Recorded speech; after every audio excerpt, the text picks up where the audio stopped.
اللہ تعالیٰ نے، اللہ کے نبی نے جیسے روزے کو پیش کیا نا، یہ کسی عمل کو ایسے پیش نہیں کیا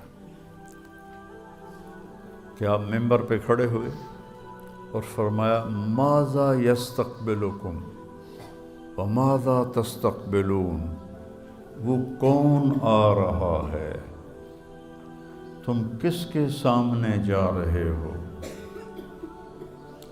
تو سارے ایک دم گھبرا گئے، چونکہ آپ نے بڑے پرجوش انداز میں فرمایا۔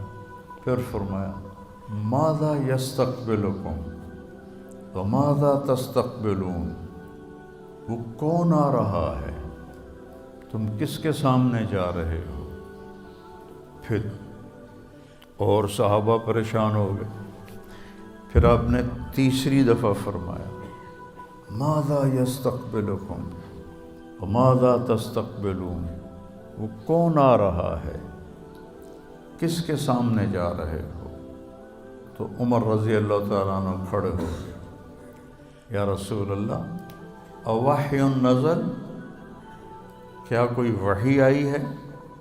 آپ نے فرمایا نہیں۔ تو پھر انہوں نے پوچھا اعدو حضر، کوئی دشمن آ رہا ہے جو آپ نے دیکھ لیا ہے؟ آپ تو آپ کو غیب کے پردے ہٹا دیتا تھا اللہ آپ سے۔ اعدو حضر، کیا کوئی دشمن آ رہا ہے؟ آپ نے کہا نہیں۔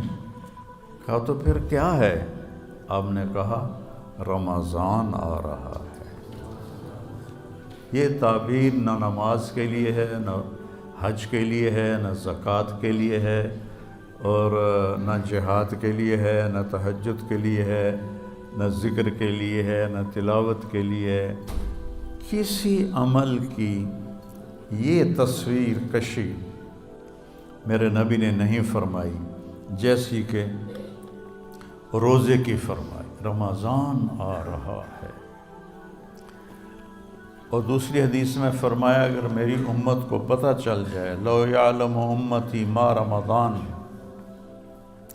لتمنت ان تکون السنۃ کلھا رمضان، اگر میری امت کو پتہ چل جائے کہ رمضان کی کیا قیمت اور کیا فضیلت ہے، تو سارے تمنا کریں کہ کاش سارا سال ہی روزے ہوتے، سارا سال ہی رمضان ہوتا۔ تو پھر اللہ تعالیٰ نے اس کی فرضیت کو یا ایھا الذین آمنوا کتب علیکم الصیام، تم پہ روزے ہم نے فرض کیے ہیں، کما کتب علی الذین من قبلکم، جیسے تم سے پہلے لوگوں پر ہم نے روزہ فرض کیا تھا تم پر بھی فرض کیا ہے۔ کیا ملے گا؟ لعلکم تتقون، تمہیں تقوی ملے گا۔ تو روزے کے ساتھ کیا ہوتا ہے؟ تقوی مل جاتا ہے۔ جب تقوی ملتا ہے من یتق اللہ یجعل لہ مخرج ویرزقہ من حیث لا یحتسب، جو تقوی اختیار کرتا ہے اللہ تعالیٰ اس کو وہاں سے رزق دیتا ہے، اس کو ہر تنگی سے راستہ دیتا ہے، اور وہاں سے رزق دیتا ہے جہاں سے اس کو وہم و گمان بھی نہیں ہوتا۔ اب یہ راستہ صرف مسلمان کے پاس ہے کہ اگر وہ تقوی اختیار کرتا ہے تو اسے اللہ وہاں سے دے گا جس کا اس کو وہم و گمان بھی نہیں ہوگا۔ من یتق اللہ یجعل لہ من امرہ یسرا، جو تقوی اختیار کرے گا اللہ اس کے لیے آسانیاں پیدا کر دے گا۔ من یتق اللہ یکفر عنہ سیئاتہ ویعظم لہ اجرا، جو تقوی اختیار کرے گا اللہ اس کے گناہوں کو معاف کر دے گا، صاف کر دے گا۔ یکفر کا مطلب ہوتا ہے نشان مٹا دینا، عفا کا مطلب ہوتا ہے چھپا دینا، اور تکفیر کا مطلب ہوتا ہے نشان مٹا دینا۔ اللہ ان کے گناہوں کے نشان مٹا دے گا اور ان کا اجر بہت زیادہ کر دے گا۔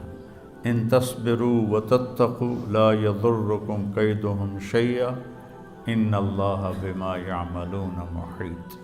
تم صبر اور تقوی اختیار کرو تو دشمن کی کوئی چال تمہارے اوپر کارگر نہیں ہوگی، اللہ ان کا گھیرا ڈالے ہوئے ہے، ان کے گرد گھیرا ڈالے ہوئے ہے۔ تو روزے کا صلہ بتایا گیا ہے تقوی، کہ اس سے انسان کو تقوی حاصل ہوتا ہے، اللہ کی خشیت، اللہ سے حیا کو تقوی کہتے ہیں۔ ایک گناہ نہ کرنا کہ دوزخ میں جاؤں گا، یہ بھی ایمان کا حصہ ہے۔ ایک گناہ نہ کرنا کہ مجھے اللہ سے شرم آتی ہے، مجھے اللہ سے حیا آتی ہے، یہ حیا کا جو درجہ ہے یہ خوف کے درجے سے بڑا ہے، خوف کے درجے سے حیا کا درجہ بڑا ہے۔ تو روزہ واحد عمل ہے جس کے پیچھے اللہ تعالیٰ نے فرمایا کہ تمہیں تقوی نصیب ہوگا، اور اللہ کے نبی کا فرمان ہے من صام یوما تطوعا ثم اعطی ملء الارض ذهبا لم یستوف ثوابه دون یوم الحساب، کہ جس نے نفلی روزہ رکھا، نفل جو آپ کی نفل زائد کو کہتے ہیں، جس نے نفلی روزہ رکھا اور پھر اس کے بدلے میں پوری دنیا سونے سے بھر کے اس کو پیش کی گئی، 7 بر اعظم سونے سے بھر کے اس کو پیش کیے گئے کہ یہ آپ کے روزے کا بدلہ ہے، تو میرے نبی نے فرمایا کہ یہ سونے سے بھرا ہوا جہان اس نفل روزے کا بدلہ نہیں بن سکتا، صرف قیامت کے دن اللہ ہی اس کا بدلہ عطا فرمائے گا۔